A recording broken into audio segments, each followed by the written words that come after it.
Bom, boa tarde a todos, obrigado pela oportunidade de falar aqui com vocês sobre um tema que para a gente é tão importante, a questão da coleta e do re-refino no Brasil. E o meu papel hoje nesse debate é focar um pouco na importância estratégica do setor no Brasil. Quando eu falo de estratégica aqui, estamos falando do abastecimento de óleo básico no Brasil, e como o setor é prioritariamente ainda produtor de grupo 1, a apresentação hoje vai focar um pouco mais no grupo 1, mas de qualquer maneira a mensagem de hoje serve tanto para o grupo 1 quanto para o grupo 2. Bom, também gostaria de fazer aqui uma primeira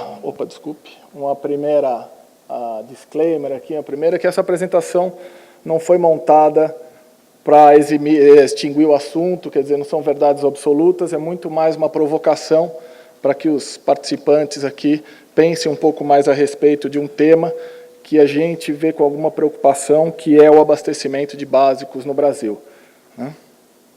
Principalmente para as empresas menores e que não participam de grupos grandes, que têm produção própria de básico, esse tema deve ser cada vez mais relevante no futuro. Eu vou passar um pouco rápido aqui, até para tentar ganhar um pouco de tempo. O Sérgio já explorou o mercado mundial e o mercado brasileiro, mas eu vou tentar dar as primeiras mensagens. Bom, é inegável que no mercado mundial, o grupo 2 vem substituindo o grupo 1. Então, as capacidades de grupo 1 vem caindo bastante nos últimos anos, e a capacidade de grupo 2 e grupo 3 vem aumentando. Isso é inegável, as curvas de grupo 2 e grupo 1 devem se cruzar aí por volta de 2020, essa curva deve cruzar, e a capacidade mundial de grupo 2 deve ser maior do que a de grupo 1. A premissa que eu queria colocar para vocês aqui é que boa parte desta mudança ela está sendo empurrada e não puxada pelo mercado. Por que eu coloco essa premissa? Então, no mundo hoje, a demanda por combustíveis de baixo teor de enxofre é muito forte. Então, as refinarias premiums, que são as refinarias mais novas do mundo hoje, são refinarias montadas para produzir combustível de baixo teor de enxofre, portanto, o corte que é utilizado para fazer lubrificante também tem um baixo teor de enxofre, e esse corte vai produzir obrigatoriamente lubrificantes grupo 2 ou grupo 3. Como essas refinarias são as mais novas refinarias do mundo, elas são as mais eficientes, têm os melhores custos. Como o mercado mundial também hoje está passando por um momento de super oferta de lubrificante, então hoje a gente tem uma capacidade, aí alguns estimam em 10%, 15%, talvez 20% de excesso de capacidade no mundo, as refinarias e as empresas de pior custo estão fechando. E as empresas de pior custo no mundo hoje, de lubrificante, são as empresas de grupo 1, porque são as refinarias mais antigas. Então, daí que vem a premissa de que parte desta mudança, desta migração de grupo 1 para grupo 2, ela está sendo empurrada pela oferta e não puxada pela demanda. Então, isso também causa um outro tipo de problema. Qual o problema? Quimicamente, aí tem vários químicos na plateia, não preciso me estender, as refinarias de grupo 2, elas têm um mix de viscosidade mais baixo do que as refinarias mais antigas de grupo 1. Então, essa inversão da curva, mais produção de grupo 2 e menos produção de grupo 1, está causando no mundo um desbalanceamento de oferta e demanda. Em que sentido? Existe um excesso de oferta de lubrificantes básicos de baixa viscosidade e uma falta de oferta de lubrificantes básicos de alta viscosidade.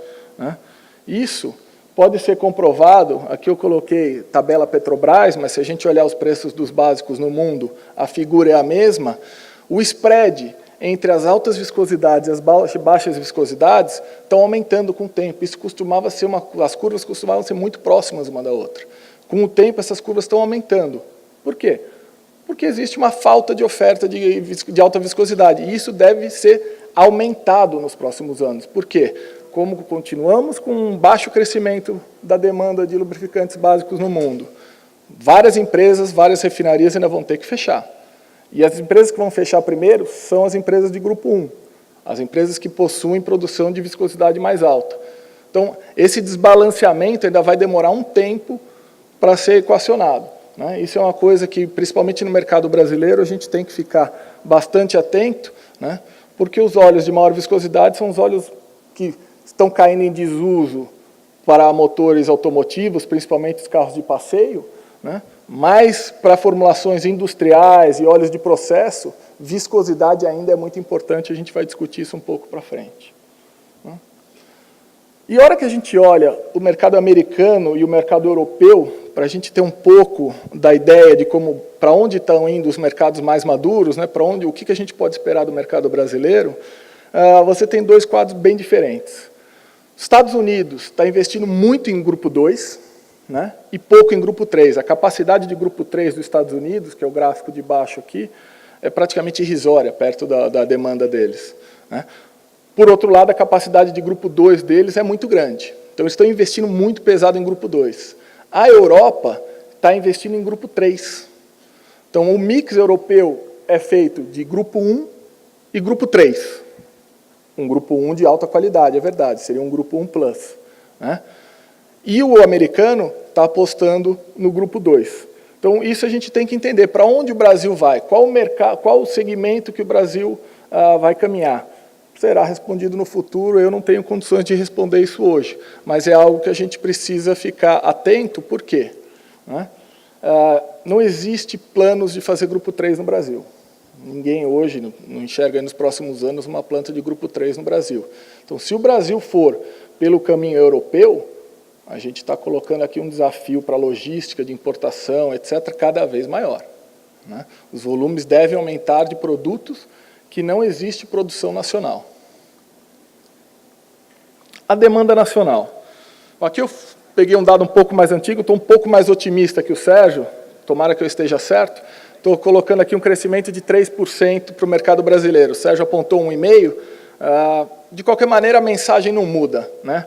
A mensagem que eu quero colocar aqui é o seguinte, claramente a participação de grupo 2, grupo 3 naftênicos vai aumentar no mercado brasileiro, né?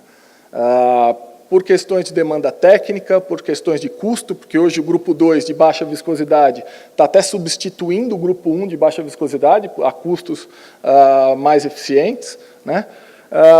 Seja porque o mercado demanda e o mercado vai puxar cada vez mais. Então, a maior parte do crescimento do mercado brasileiro virá de grupo 2 e grupo 3, e naftênicos.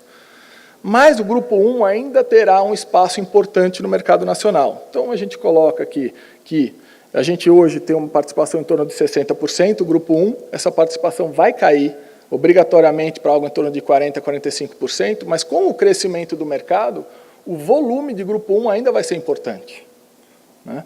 A grande questão aqui que a gente tem que mergulhar um pouco é falar o seguinte, qual a qualidade de grupo 1 que vai ser usada? E esse é o desafio que eu quero colocar, a gente vai tratar um pouco disso para frente, é que talvez a qualidade do grupo 1 que a gente tem a produção nacional hoje não seja suficiente para manter esse share, essa participação que eu estou colocando aqui, porque o mercado está demandando básicos de maior performance. Tentei detalhar um pouco mais o porquê que o grupo 1 ainda vai se manter mais ou menos com os volumes atuais, né? Porque o grupo 1 é muito forte em segmentos de média e alta viscosidade. E nesses segmentos, os óleos grupo 2 e grupo 3, da mesma viscosidade, são muito caros. Aí a diferença entre grupo 2 e grupo 1 para a mesma viscosidade é muito alta. Então o grupo 1 ainda continua sendo prioritariamente usado. Então onde a gente vai perder mercado, grupo 1? No ciclo Otto, que é basicamente o carro de passeio, né? O carro de passeio, claramente o grupo 1 vai diminuir, e a gente está falando de grupo 2, grupo 3, formas SM, SL, onde o grupo 1 vai ter mais dificuldade de participar nessas formas, ainda que possa participar um percentual menor, mas obviamente vai diminuir do que está sendo usado hoje. Por outro lado, nas formulações industriais, transmissão e diesel, a gente ainda vai ter uma participação importante do grupo 1, né? E aí são vários os fatores que colocam essa participação importante do grupo 1. A idade média da nossa frota, que não, ainda vai continuar alta, ou seja, vamos continuar usando formulações um pouco mais antigas, né? O mix da frota, a gente tem uma frota, o consumo de lubrificante no Brasil está mais voltado para o diesel do que o mix internacional, né? Condições de trabalho, a questão climática no Brasil, a gente não tem temperaturas extremas, então também os lubrificantes não precisam ter o desempenho que é necessário na Europa e nos Estados Unidos. Combustível, a gente ainda tem uma participação grande de combustíveis de alto teor de enxofre no Brasil, então isso também para fazer a migração do básico, do lubrificante, é complicado, né? Questões de carga, de uso do veículo, se vai subir muito a serra, esse tipo de uso do veículo, também tornam a migração para lubrificantes de menor viscosidade mais complicada. Principalmente no óleo industrial, no óleo de transmissão, existe uma questão técnica, não sei se todos conhecem, mas é importante que a gente coloque, chama-se a curva de Strybeck. Essa curva, a gente gostaria de trabalhar, para quem trabalha com lubrificação, quanto mais à direita, melhor da curva. Se você está muito na esquerda da curva, você tem contato, que é onde está o boundary ali, quer dizer que você tem contato entre o material. À medida que você vai andando à direita para a curva, o filme de óleo é formado e você não tem mais contato, seria metal-metal, por hipótese. Em utilizações onde você tem uma carga alta e uma baixa viscosidade e uma baixa velocidade, ou seja, utilizações industriais, transmissão, você precisa de viscosidade. Não existe hipótese de você formular um lubrificante para esse tipo de uso com baixa viscosidade. Ponto. Se esse lubrificante vai ser grupo 3, grupo 2 ou grupo 1, aí é uma escolha do fabricante, mas você precisa de viscosidade, disso você não consegue abrir mão. Como o grupo 1 de qualidade tem um mix de viscosidade maior, ele ainda vai continuar sendo muito relevante nessas utilizações. Como essas utilizações têm uma participação de mercado importante, o grupo 1 vai continuar sendo muito relevante no Brasil, aí pelo futuro próximo, 10, 15 anos, a gente ainda vai ouvir falar muito de grupo 1. Bom, a produção aqui eu posso passar rápido, só para pegar, o Sérgio já explorou bastante isso aqui, a produção de básicos, quer dizer, estamos falando, o Brasil hoje ainda importa a maior parte do seu produto, quer dizer, uma parte importante, 40%, em torno aí de 60% é fabricado internamente, né? Mas a hora que a gente quebra por especificações de básico, a história é completamente diferente. Então a gente está dizendo que o grupo 1 é praticamente todo feito no Brasil, você tem uma importação pequena, e todos os outros grades de básico, o Brasil depende da importação, né? Aqui esse 20% é 100% quase da Luarte, né? Então isso a gente já começa a ver que o Brasil, quando a gente vai olhando para o futuro, a importância do re-refino e a importância da fabricação de básicos nacionais, de maior qualidade. Se esse movimento não for bem traçado, bem acompanhado e bem implementado, o Brasil será um importador de 50%, 60%, 70% do produto, dependendo muito do mercado externo para a qualidade. E depender de mercado externo, acho que tem aí, principalmente as empresas menores, né, sabe a dificuldade que é trabalhar com cargas menores, variação de preço, você tem que fazer compras muito grandes, quer dizer, isso pode significar vida e morte de empresas menores. Bom, aqui eu queria explorar um pouco a qualidade de básico, né? Então a gente tem aqui 6 colunas. Primeira coluna é um básico da Relan, Petrobras. Segunda coluna, Reduc, Petrobras. Terceira coluna é o básico produzido pela Lubrasil atualmente. A quarta coluna é o básico que a Lubrasil deve passar a produzir a partir do começo do ano que vem, numa fábrica nova, que a gente está terminando de montar. Coloquei aqui um grupo 2 importado e um grupo 3 importado, né?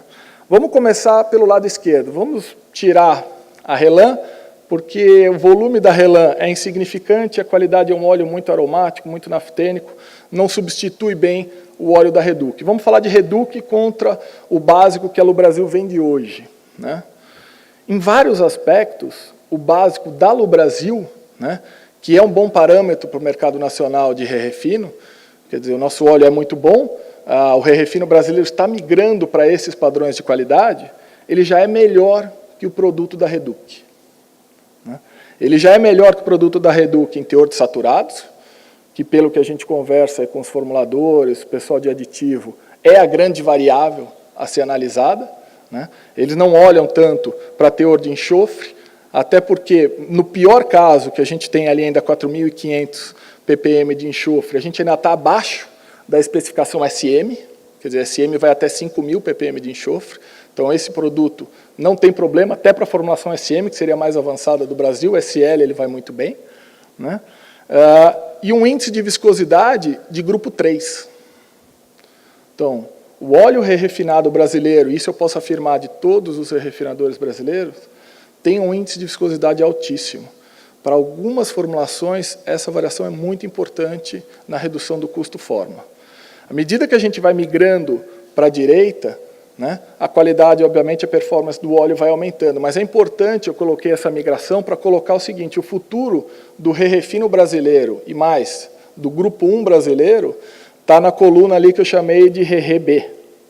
Esse tem que ser a meta do mercado brasileiro. Quem quiser sobreviver no mercado brasileiro, fabricando o grupo 1, tem que ter um grupo 1 de qualidade, e esse seria um parâmetro de qualidade razoável, ou seja, com esta qualidade aí, 98% de saturado, 120 de índice de viscosidade, a gente consegue entrar em quase todas as formulações. Essa deveria ser a meta do mercado brasileiro, né?